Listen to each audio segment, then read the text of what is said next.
CNN News 18's Anand Narasimhan brings us a ground report from the diamond city of Surat. Take a look.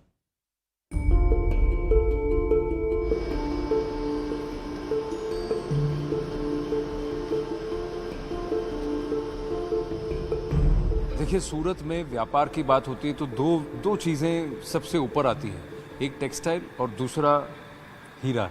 तो अब यहाँ आए हैं तो हीरे की बात करेंगे। अब मेरे साथ धवल हैं, धवल देवरा ऑफ देवरा डायमंड्स। धवल नमस्ते। Hello sir. धवल, एक बात बताइए कि सूरत में व्यापार जो है हीरे का ट्रेडिशनली हुआ करता था कि आपके यहाँ हीरे आते थे, आप उसको कट करके पॉलिश करके भेजते थे। अब क्या वो बदल गया है? क्या हम लोग कुछ अलग कर रहे हैं? करंटली सर, अभी पहले कैसा था कि सारे जो नेचुरल माइन डायमंड थे, क्योंकि नेचुरल जो डायमंड्स है वो सारे अफ्रीका में सिचुएटेड है और रशिया में है और कनाडा से, तो सारे डायमंड बाहर से आते थे। हम यहाँ पे कट एंड पॉलिशिंग का काम उसको फिर री एक्सपोर्ट कर देते थे टू कंट्री, यूएसए, यूरोप वगैरह पे।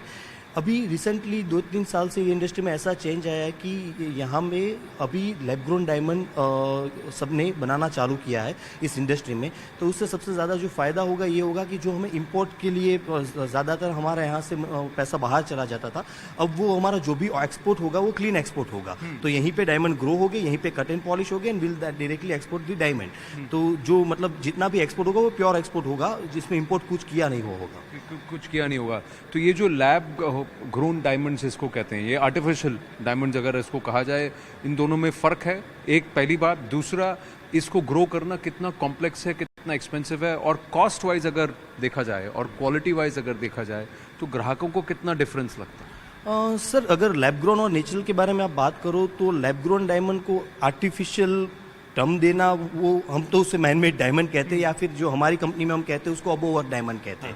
तो it's a purely sustainable diamonds. तो उसके अंदर सर क्या है कि कोई फर्क कुछ नहीं है। If I give you example, there is a naturally consume baby और अ टेस्ट ट्यूब बेबी, दोनों के दो ही आंख होते, दो ही कान होते, एक ही नाक होते। So optical properties are same, physical properties are same, chemical properties are same, everything is same. अगर कोई 50 साल से भी इस इंडस्ट्री में काम कर रहा हो और सो कॉल्ड जेमोलॉजिस्ट हो, वो भी डिफरेंशिएट नहीं कर सकता कि ये आर्टिफिशियल है या मैन मेड है या फिर ये नेचुरल है। कॉस्ट में तो बहुत ज़्यादा फ़र्क है, क्योंकि जो नेचुरल डायमंड्स है वो काफ़ी एक्सपेंसिव है। अगर मैं अभी आपसे बात करने जाऊँ तो आई गेस जो लैब ग्रोन डायमंड्स है that is running on the 5% to 10% cost compare to the natural diamond. इससे क्या होगा ना सर, एक नया ही मार्केट खुलेगा। जो अब तक अफोर्ड नहीं कर पा रहे थे डायमंड को, ठीक है, उसका एक नया एक वर्क खुलेगा। तो ऐसा नहीं है कि नेचुरल का डायमंड का बिजनेस कम हो जाएगा, but the good thing is कि यहाँ पे और 3-4 लाख लोगों की नया एम्प्लॉयमेंट की एक अपॉर्चुनिटी खुल गई है, क्योंकि वो जो पॉलिश होते हैं वो कट होते थे नेचुरल डायमंड, वो तो होने ही वाले हैं। उसके अलावा एडिशनली ये होने वाला है। तो गुड पार्ट इज दैट कि अगले 4-5 साल में दूसरे 3-4 लाख लोगों को डायरेक्ट एम्प्लॉयमेंट ये इंडस्ट्री में मिलेगा। With the help of technology हम किससे इसको आगे लेके जाए। So we are developing all the technology in house for our self, क्योंकि हम पूरी प्रोसेस को देख के उसको ऑप्टिमाइज करते जा रहे हैं। And currently we have a developed robot for polishing the diamonds, क्योंकि अब तक जो डायमंड पॉलिश हो रहे थे वो कन्वेंशनली मैन्युअली होते थे, ठीक है।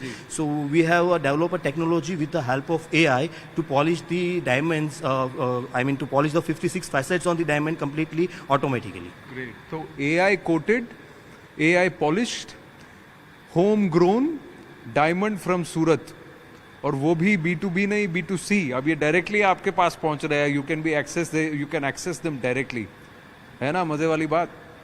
अब आप सोचिए कि अगला हीरा कब, कहाँ और किससे लेना है। Dhaval, thank you very very. Thank you so much. Thank you.